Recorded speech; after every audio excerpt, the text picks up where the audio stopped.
因为疫情情势紧张，宜兰陈碧玉提出6都自助会疫苗预约额满报道，加上服务处真侪民众询问，敢是只有先代病医咧做，而且第一批疫苗只到5月底，所以宜兰嘛要求卫生局加向中央争取，让民众安心。最近我的服务处也接到非常多的一个电话，就是在询问说，我们到底是要去哪里打自费的疫苗？所以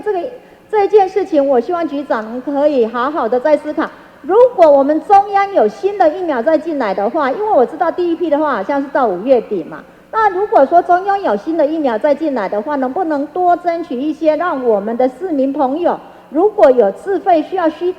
打的人，能够有这样的方便性。报告议员在一开始自费施打的时候，我们就跟中央申请了，所以我们现在名单上是有3到4间在预备，但是等中央公布，这个要中央核准才能打自费。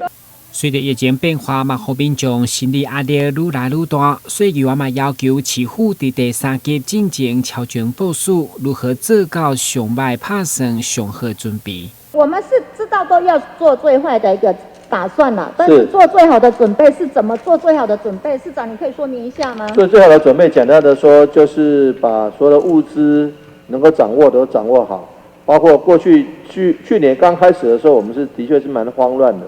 那时候缺额温计、缺口罩、缺酒精、缺护目，什么都缺，防护衣更缺。那现在已经都是有经过1年多，我们都已经把它整备好，这是第一个。第二个，人员心理的准备，就是说万一疫情真的现在是2级，到3级的时候，我们现在2级要把2级的做好，还要把3级的想好。2级的做好就是说100人、500人，还有其他的部分，我们就要把这个东西落实，实名制要落实。那准备是部分准备说，万一进入3级的话，我们政府机关是不关门的，但是怎么样做到室内的人数以及分层、分仓、分流的这个管制，避免一个人到各个办公室去串起来，结果后来他确诊，每个办公室的人都要隔离。